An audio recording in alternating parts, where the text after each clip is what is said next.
الحوض طالع كانه رخام، مش كانه بورسلين. عاملين سماعه في كل غرفه، في سماعه، وكل سماعه عليها هنا ليها زرار تحكم. يعني لو حاولنا نقيد من هنا الشفاط، سامعين الصوت؟ صوت الشفاط ده بيطرد على بره تلقائي، يقفل اوتوماتيك على طول مفتاح قاطع غير المفتاح اللي موجود في اللوحه كامان الغرفه، بحيث ان هي تاخدك في عالم عباده. ان شاء الله باذن الله الغرفه ديت لما تخلص هتبقى حاجه تحفه باذن الله، لانها خاصه بالعباده. قفلناها وفتحنا باب هنا في الجزء ده عشان خاطر نستغل الجزء ده قاعده تخدم على كل الغرف. طبعا كسرنا الكلام ده وفتحنا الشباك في الوسط عشان برضو يكون بين السريرين، عشان اقدر ان انا احط السريرين واحط خدماتهم في وسطهم، واحط هنا في الجزء ده الدولاب بتاعي. غرفتين بالبلكونه، غرفه الاولاد وغرفه البنات ربطناهم بالبلكونه عن طريق فتحتين فتحناهم احنا من داخل الغرفتين. ده مش باركيه، ده سيراميك عامل زي الباركيه. عملنا الكيرف اللي انت شايفه في الجبسون بورد دوت، وطعمنا الكورنر الرفيع ده طعمناه بليد بروفايل. السلام عليكم ورحمه الله وبركاته. معكم المهندس ابراهيم من شركه المعمار الذهبي للتشطيبات. النهارده معنا موقع في شبرا مصر، وخلاص انتهينا من السيراميك والرخام، وانتهينا طبعا من اعمال الحديد واعمال التعديلات المعماريه واعمال الكهرباء. عاوزين بس نبص سريع كده على كل الكلام ده.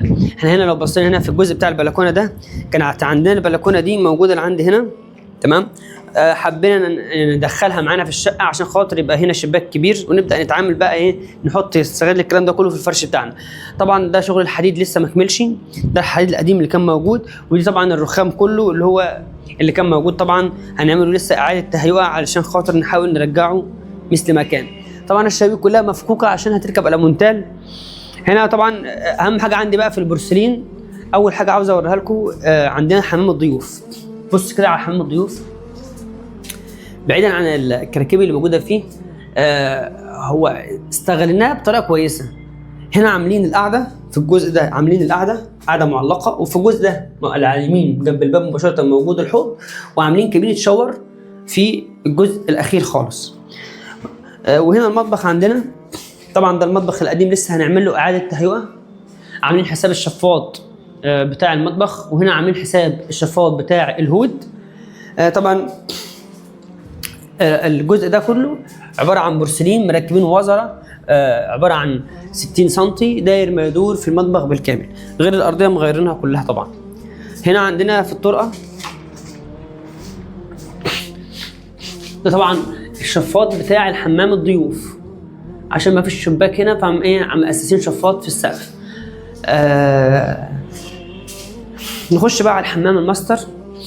حمام الماستر عاملين خوارنقات في الحيطه، وعاملين هنا شاور، عاملين قاعده زي كرسي صغير كده معلق عباره عن بورسلين، بجانب ان احنا عاملين الاحواض بتاعتنا كلها بورسلين. وهنا طبعا رخامه جنب الاحواض، في مرايه تحت هنا بتسمع على الاحواض.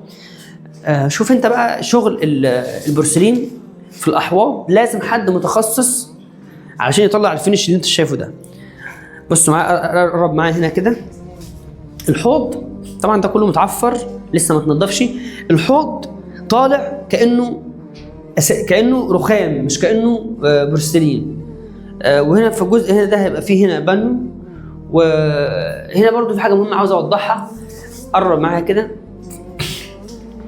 هنا التجديده بتاعت الرخام بتاعت البورسلين الداخليه ماشيه مع زوم هنا كده، ماشيه مع ماشيه مع القاعده بتاعت الفتحه الموجوده معانا. دي برضو نقطه مهمه، برضو فوق كذلك، وبرضو في الجنب هنا كذلك. فدي حاجه مهمه جدا، حاجات بسيطه بس بتدي منظر في الاخر معايا. اكمل معاكم كده. غرفه الماستر طبعا كلها، ده مش باركيه، ده سيراميك عامل زي الباركيه. ده سيراميك عامل زي الباركيه، بنفس المقاسات، وبيبقى افضل من الباركيه في اغلب الاوقات، يعني على حسب المكان وعلى حسب المساحه. هنا طبعا دي غرفه احنا برضو هنا عملنا تعديل معماري. كانت في كان الفتحه موجوده هنا اصلا بتاعه الغرفه، قفلناها وفتحنا باب هنا في الجزء ده عشان خاطر نستغل الجزء ده قاعده تخدم على كل الغرف. هنا هيبقى في قاعده، في هنا شاشه معايا هنا متاسس، هنا شاشه. القاعده دي كلها هيبقى في هنا بارتيشن معمول في التصميم، بارتيشن هنا كده عباره عن الواح خشب متحركه، وهنعمل بعد كده ايه ستاره من الالومنتال او ستاره من ايا كان، يعني بتضم وتفتح معايا بحيث ان الجزء دوت اعزله وافتحه في نفس الوقت. ودي غرفه البنات. عملنا برضو تعديل هنا بسيط. هنا كانت الباب بتاع الغرفه اضطرينا نبني كتف ونفتح الباب هنا عشان خاطر هنا الدولاب هيكون موجود هنا، بحيث ان اقدر استغل احط السريرين هنا. وهنا برضو هنا كان موجود الشباك، طبعا كسرنا الكلام ده وفتحنا الشباك في الوسط عشان برضو يكون بين السريرين، عشان اقدر ان انا احط السريرين واحط خدماتهم في وسطهم، واحط هنا في الجزء ده ايه الدولاب بتاعي. هنا برضو عندنا هنا ما كانش فيه هنا باب، فتحنا احنا باب عشان غرفه الاولاد تخدم على البلكونه. يبقى احنا كده ربطنا غرفتين بالبلكونه، غرفه الاولاد وغرفه البنات ربطناهم بالبلكونه عن طريق فتحتين فتحناهم احنا من داخل الغرفتين. هنا القديم بتاعنا هنا كان موجود هنا الباب زي ما انتم شايفين كده اتمحر، وفتحنا الباب في الجزء ده.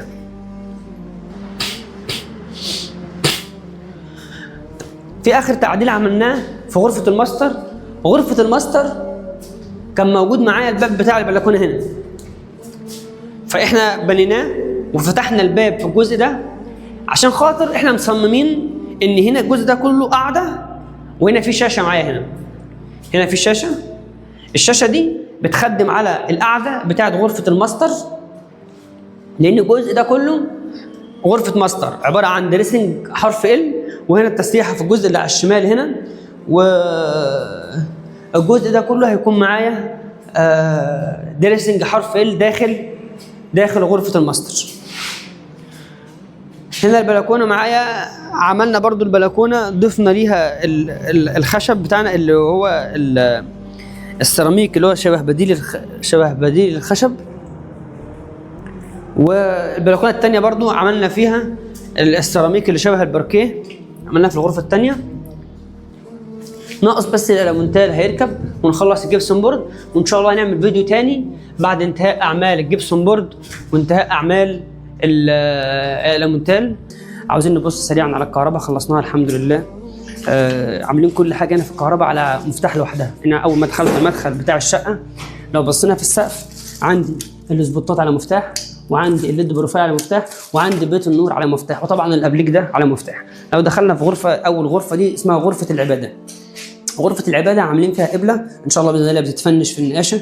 كل الكلام ده هيبقى فيه هنا CNC تمام زي منظر قبله، وهنكتب هنا فوق هنا بالCNC جمله جميله عن الصلاه تمام. وهنحاول برضو نزخرف الغرفه بحيث ان هي تاخدك في عالم عباده ان شاء الله باذن الله. الغرفه ديت لما تخلص هتبقى حاجه تحفه باذن الله لانها خاصه بالعباده.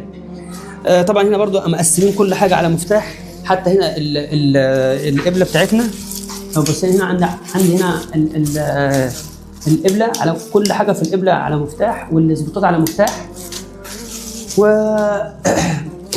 وهنا الاثنين اللي في الجناب على مفتاح، وعندي السبوت اللي هو الليد بروفايل اللي فوق، الليد بروفايل اللي هو الليد بروفايل هنا على مفتاح لوحده. مقسمين كل حاجه. وهنا البراز دي خدمات عشان خاطر هيبقى فينا ركنه تبقى تتفتح معاك استراحه اللي عاوز ينام عليها، وبرده يعني تبقى شغاله معايا. لو جينا نكمل، شفت انت الكيرف ده لما يخلص كيرف جيبسون بورد ده بنعمله في اماكن اللي هي فيها كاميرات كتير. هنا الشقه لو انتوا شفتوا فيديوهاتنا اللي قبل كده، الشقه عندي كاميرات كتير جدا فيها، فاحنا مستغلين الكاميرا دي. عملنا الكيرف اللي انت شايفه في الجيبسون بورد وطعمنا الكورنر الرفيع ده، طعمناه بليد بروفايل. ليد بروفايل يعني بيدي ايحاء ان الجزء هنا عريض، فيمنع معايا الشكل بتاع الكاميرا اصلا. هنا برضو في كاميرا كبيره عاملين برضو فيها هنا الكيرف. طبعا كل الاضاءه دي على مفاتيح، كل حاجه عندي هنا في الاضاءه زي ما قلنا كل حاجه على مفتاح. انا عامل كل حاجه، يعني كل خط ماجنتيك على مفتاح، وكل ليد بروفايل على مفتاح، والجزء ده برضو خاص بيه مفتاح برضو خاص بيه، والبيت النور على مفتاح، كل حاجه خاصه بالمفتاح. بص معايا الجنب ده كله كده، الريسبشن ده بالكامل.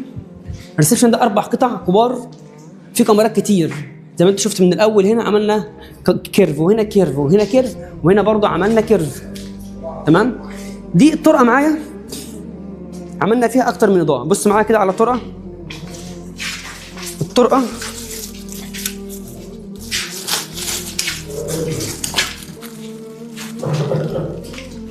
عاملين بيت النور لوحده، السبوتات لوحدها، الليد بروفايل لوحده.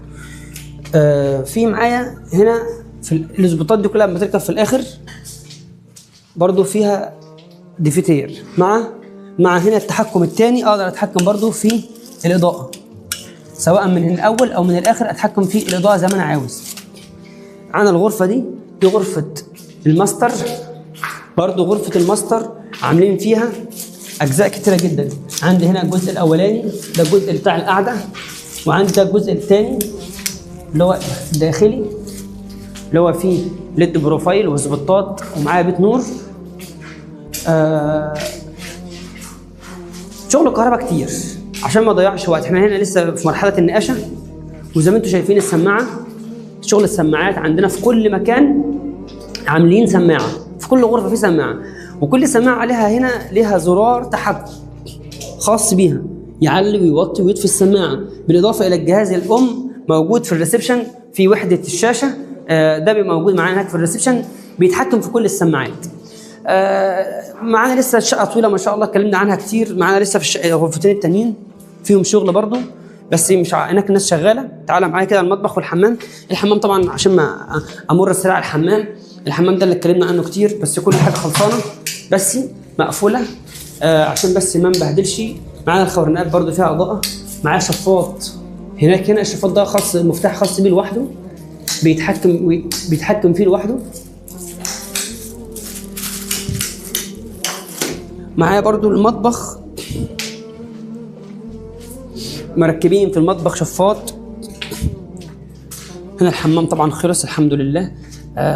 كل حاجه خلصت في السباكه ومتغلفه عشان بس ايه النقاشه ما تهلكش فيها اي حاجه. وبرضو في شفاط في الحمام على مفتاح خاص بيه لوحده. يعني لو حاولنا نقيد من هنا الشفاط، سامعين الصوت؟ صوت الشفاط ده بيطرد على بره تلقائي، والسبوتات دي على مفتاح، وهنا المرايات دي على مفتاح. هنا عند المطبخ برضو عاملين شفاط كبير في المطبخ هنا في الوسط، ومكترين السبوتات مع الليد بروفايل. هنا برضو كل حاجه على مفتاح. لو جيت اقيد الليد بروفايل مثلا، او هنا دي السبوتات، معايا هنا السبوتات، ومعايا برضو ليد بروفايل على مفتاح، والليد على مفتاح. ومعايا هنا اضاءه هنا خاصه بالمطبخ نازله للمطبخ، ومعايا هنا السخان اللي لسه بيتظبط. ففي برضو ملحوظه في السخانات لما بنعمل السخانات بنعمل لها مفتاح قاطع قبل العلبه بتاعه السخان، عشان لا قدر الله لو في اي مشكله في السخان يقفل اوتوماتيك على طول مفتاح قاطع غير المفتاح اللي موجود في اللوحه، كامان ايضا، كامان مرحله ثانيه. ان شاء الله باذن الله كانت تستنونا ان شاء الله. احنا شغالين على النقاشه، هنخلص النقاشه وتركيب السماعات ونفنش الكهرباء، وان شاء الله نعمل فيديو نهائي بعد ما نشيل الكرتون كله على السباكه ونفنش الموقع باذن الله. السلام عليكم ورحمه الله وبركاته.